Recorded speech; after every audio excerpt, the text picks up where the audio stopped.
Assalamualaikum warahmatullahi wabarakatuh. Nama saya Rifki Akbar dari Prodi Sistem Informasi kelas 2B Kampus Institut Pendidikan Indonesia. Di sini saya akan mempresentasikan beberapa tema dalam mata kuliah Sistem Operasi. Video ini ditujukan dalam kebutuhan ujian tengah semester 3. Baik. Real-time system. Real-time system ini memiliki karakteristik yang unik, di mana sistem harus dapat menanggapi suatu peristiwa dalam jangka waktu yang sangat singkat pada sistem komputer. Suatu sistem komputasi dinamakan real-time jika sistem tersebut dapat mendukung eksekusi program atau aplikasi dengan waktu yang memiliki batasan. Dengan kata lain, suatu sistem real-time harus memiliki batasan waktu dan memenuhi deadline, dapat diprediksi prosesnya bersamaan, dapat mengerjakan hal-hal yang penting saja, yang tak penting tidak perlu dikerjakan, membuat prosesor agar bekerja lebih cepat sehingga dapat ditingkatkan jumlah task atau tugasnya yang diselesaikan, dan menemukan tingkat efisiensi waktu. Berdasarkan respon time dan dampaknya, maka komputasi real-time dapat dibedakan menjadi 6, yakni sistem hard real time, sistem soft real time, sistem semi hard real time atau semi soft real time, interaktif deadline, probabilistik atau statistik, dan intelijen. Beberapa di antaranya begini penjelasannya.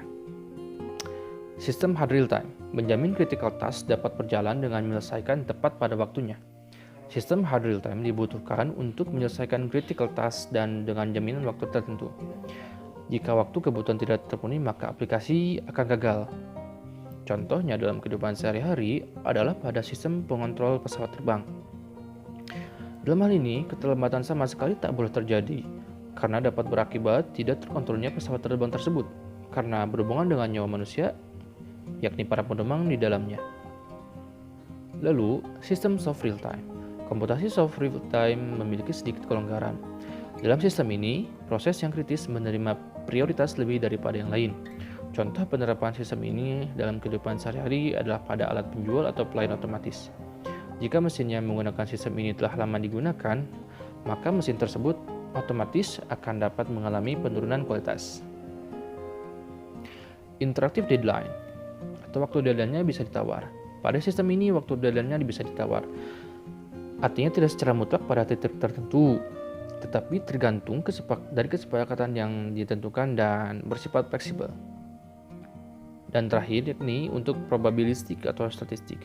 Metode probabilistik biasanya menggunakan teori probabilitas atau teori kemungkinan dengan metode statistik. Tema selanjutnya, manajemen proses.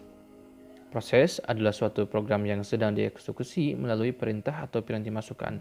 Begitupun program adalah kumpulan instruksi yang ditulis dalam bahasa yang mudah dimengerti oleh sistem operasi. Manajemen proses ini adalah suatu cara atau tindakan dalam mengalokasikan program yang akan dieksekusi menjadi tidak berantakan dan berjalan dengan baik sebagaimana mestinya. Kegiatan manajemen ini meliputi pembuatan dan penghapusan proses yang dibuat oleh user atau pengguna atau sistem, dan juga menghentikan proses sementara dan melanjutkan proses yang telah berjalan sebelumnya. Topik selanjutnya, manajemen file.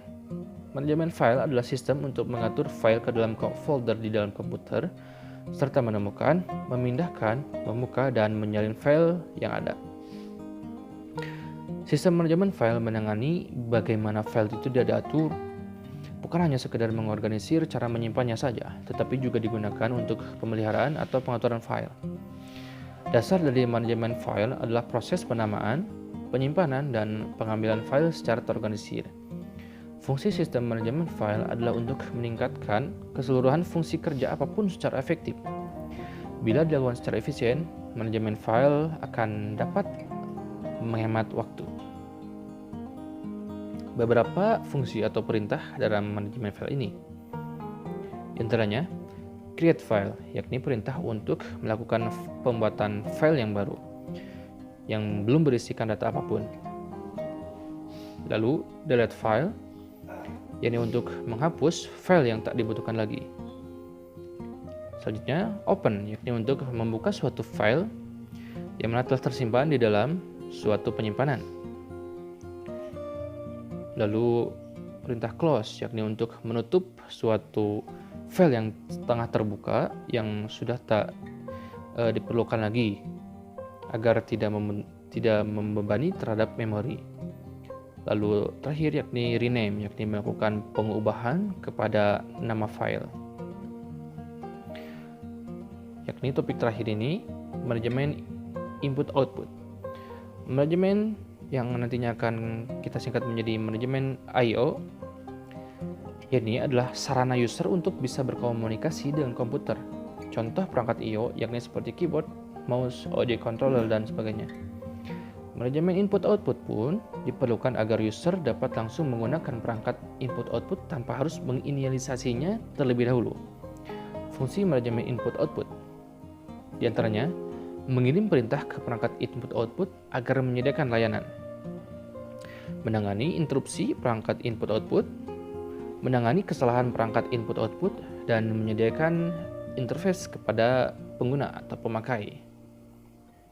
Manajemen perangkat masukan atau keluaran input-output tadi merupakan aspek perancangan sistem operasi terluas dan kompleks karena sangat beragamnya perangkat dan aplikasinya. Komponen manajemen input-output meliputi buffer menampung sementara data dari dan ke perangkat input-output, spooling melakukan penjadwalan pemakaian input-output sistem supaya lebih efisien. Lalu selanjutnya yakni menyediakan driver untuk dapat melakukan operasi rinci untuk perangkat keras I/O tertentu. Beberapa contoh diantaranya seperti berikut. Untuk input, yakni ada keyboard, yakni berisikan tombol-tombol yang terdiri dari fungsi, angka, huruf, tanda baca, dan tombol kontrol. Mouse, perangkat keras untuk terhubung dengan layar komputer, berfungsi mengarahkan pointer di dalam monitor. Selanjutnya yakni mikrofon, merekam suara ke dalam komputer yang akan disimpan ke sound card yakni atau ke dalam penyimpanan. Lalu selanjutnya nih untuk output. Contohnya monitor, perangkat yang akan menampilkan apa-apa saja yang kita kerjakan di dalam komputer, baik itu teks atau grafik.